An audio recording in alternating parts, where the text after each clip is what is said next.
Have you ever tried to change your behavior, such as exercising more, and you failed? I'm BJ Fogg. I run the Persuasive Technology Lab at Stanford University, and I'm going to talk about how behavior works. Now, when you've tried to change your behavior and you failed, if you're like most people, you probably thought, well, I lack the motivation. I lack the willpower. If only I had more motivation.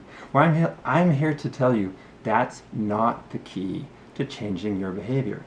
In fact, motivation has very little to do with creating habits. Now, if there's something you want to achieve, don't beat yourself up over not having the willpower or the motivation. That's exactly the wrong thing to do. Instead, you need to find a way to make the behavior simpler. For example, instead of walking for an hour a day, start out just walking 5 minutes. Instead of eating 5 fruits and vegetables a day, which would be good for you, if you don't eat any at all, just start out with 1 and build from there. Now, here's how it works. I call this the behavior model. And if you have high motivation, you're able to do hard things. You're above this line, so you can do hard things. But motivation comes and goes. It's just how we are. It's natural.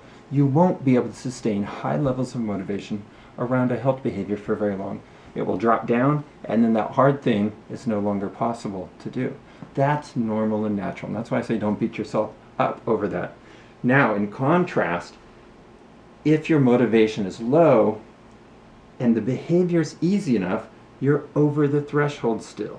In other words, even with low motivation, you can still do easy things like watch this video, walk for 5 minutes, think in your mind what vegetable you'd love to eat right now. Just think of it, that's it. So this is the area where true behavior change happens. So the key here is to be able to take your bigger goal, like work out more or eat better, and break it down into tiny behaviors, very simple things you can do without much motivation at all. And over time, you get more and more capable. It gets easier and easier to do those things. So you're not relying on motivation. Instead, you're relying on a little bit of planning and a little bit of smart thinking about how behavior works, and you're understanding that simplicity changes behavior. I'm BJ Fogg. I run the Persuasive Technology Lab at Stanford University, and I'm happy to share how behavior works with you.